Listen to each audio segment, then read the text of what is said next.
ಮಾಡ್ತದೆ ಅಂತ ವಿಪಕ್ಷಗಳ ಇವತ್ತು ನೀವು ನೋಡಿದ್ರೆ ಎಲ್ಲ ಒಟ್ಟಾರೆ ಸೇರಿದ್ರೆ ₹1 ಜಾಸ್ತಿ ಆಗಿರ್ಬೋದು ಡೀಸೆಲಿನ ಬೆಲೆ.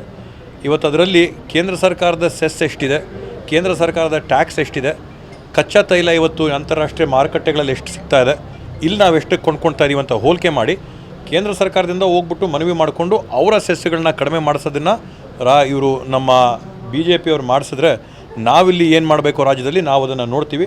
ಅತ್ಯಂತ ಹೆಚ್ಚು ಸೆಸ್ಸು ಇವತ್ತು ನಮಗೆ ಅದ್ರ ಭಾಗ ಕೂಡ ಪಾಲು ಬರ್ತಾ ಇಲ್ಲ, ಸೆಸ್ಗಳಲ್ಲಿ ನಮಗೆ ಡೆವಲ್ಯೂಷನ್ ಆಗ್ತಾ ಇಲ್ಲ. ಅದನ್ನು ಅವರು ಕಡಿಮೆ ಮಾಡಿಸೋಂಥ ಕೆಲಸ ಮಾಡಬೇಕು.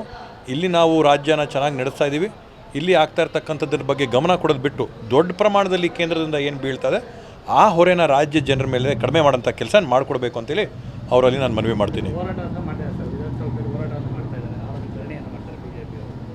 ಇವತ್ತು ಅವರು ವಿಷಯಾಂತರ ಮಾಡೋಕ್ಕೆ ಅವ್ರ ಪಾರ್ಟಿಯಲ್ಲಿರ್ತಕ್ಕಂಥ ಒಳಜಗಳು, ಕಿತ್ತಾಟಗಳು, ಬಣಗಳ ರಾಜಕಾರಣನ ಅವರು ಒಂದು ದಾರಿ ತಪ್ಪಿಸೋಕ್ಕೋಸ್ಕರ, ವಿಷಯಾಂತರ ಮಾಡೋಕ್ಕೋಸ್ಕರ ಈ ರೀತಿಯಾದಂಥ ಒಂದು ಹೋರಾಟ ಮಾಡ್ತಾಯಿದ್ದಾರೆ. ಇವತ್ತು ಹೈನುಗಾರಿಕೆ ಇಲ್ಲಿ ನಮ್ಮ ತಾಲೂಕಲ್ಲಿ ಸುಮಾರು 8,000 ಕುಟುಂಬ ಹೈನುಗಾರಿಕೆನ ಹಾಲನ್ನ ನಂಬಿಕೊಂಡು ಜೀವನ ಮಾಡ್ತಾಯಿದ್ದಾರೆ. ಇವತ್ತು ರೈತರಿಗೆ ನಾವು ಸೂಕ್ತವಾದಂಥ ಕಾಸು ಕೊಡೋಂಥದ್ದು ನ್ಯಾಯ ಅಲ್ವಾ? ಸರ್ಕಾರ ಇವತ್ತು ಹೇಳಿದೆ ಏನು ₹4 ದರ ಜಾಸ್ತಿ ಮಾಡಿದ್ರೆ ನೇರವಾಗಿ ಅದನ್ನು ನಾವು ರೈತರಿಗೆ ಕೊಡ್ತೀವಿ, ಯಾರು ಹೈನುಗಾರಿಕೆ ಮಾಡ್ತಾರೋ ಅವ್ರು ಕೊಡ್ತೀವಿ ಅಂತ ಹೇಳಿದರೆ ಇದು ತಪ್ಪ? BJP ಅವ್ರು ಮತ್ತು ಹೈನುಗಾರಿಕೆಯವರು ವಿರೋಧ ಇದ್ದರೆ ಹೇಳಿ, ನಾವು ರೈತರಿಗೆ ಕಾಸು ಕೊಡೋಕೆ ನಮ್ಗೆ ಮನಸ್ಸಿಲ್ಲ ಅಂತೇಳಿ ಅದನ್ನು ನಾವು ಒಪ್ಕೊಳ್ಳೋಣ.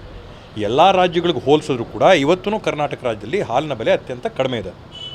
ಸರ್, ಈಗ ಕೆಲವರು ಹಿರಿಯರಿಗೆ ಇದು ಕೋಪ್ ಕೊಟ್ಟು ಯುವಕರನ್ನ ಮತ್ತೆ ಸಚಿವ ಸಂಪುಟಕ್ಕೆ ತಗೊಳ್ತಕ್ಕಂಥ ಚರ್ಚೆ ಇವತ್ತು ಇಲ್ಲ, ನಾನು ಕೇಳ್ಪಟ್ಟಿಲ್ಲ, ನನ್ನ ಹೆಸರು ನಾನು ಕೇಳ್ಪಟ್ಟಿಲ್ಲ. ಬದಲಾವಣೆ ಆಗಿದೆ ಅಂತನೂ ಕೂಡ ನನಗೆ ಮಾಹಿತಿ ಇಲ್ಲ. ಇದು ನೀವು ಹೇಳ್ತಾ ಇರ್ತಕ್ಕಂಥದ್ದು. ಅದರಿಂದ ನನಗಿಂತ ಮೊದಲು ನಿಮ್ಗೇನಾದರೂ ಮಾಹಿತಿ ಸಿಕ್ಕಿದ್ರೆ ನನಗೂ ಸೂಚಿಸ್ಬಿಡಿ. ನಾವು ಡಾಕ್ಟರ್ ಆಗಬೇಕು ಅಥವಾ ಇಂಜಿನಿಯರ್ ಆಗಬೇಕು ಅಂತಂದರೆ ಯಾವ ಅಕಾಡೆಮಿಗೆ ಹೋಗಬೇಕು, ಯಾವ ರೀತಿಯಾಗಿ ನಾವು ತರಬೇತಿಯನ್ನು ಪಡ್ಕೊಳ್ಬೇಕು ಅನ್ನೋಂಥದ್ರ ಮಾಹಿತಿನ ನಿಮಗೆ ನೀಡ್ತಾ ಇದ್ದೀವಿ. ನಮ್ಮ ಸಂಸ್ಥೆ ಎಕ್ಸೆಲ್ ಅಕಾಡೆಮಿಕ್ ಸಂಸ್ಥೆ 15 ವರ್ಷದಿಂದ ನೀಟ್ ಮತ್ತು CET JEE ಕೋಚಿಂಗ್ ಕೊಡ್ತಾ ಬರ್ತಾಯಿವಿ.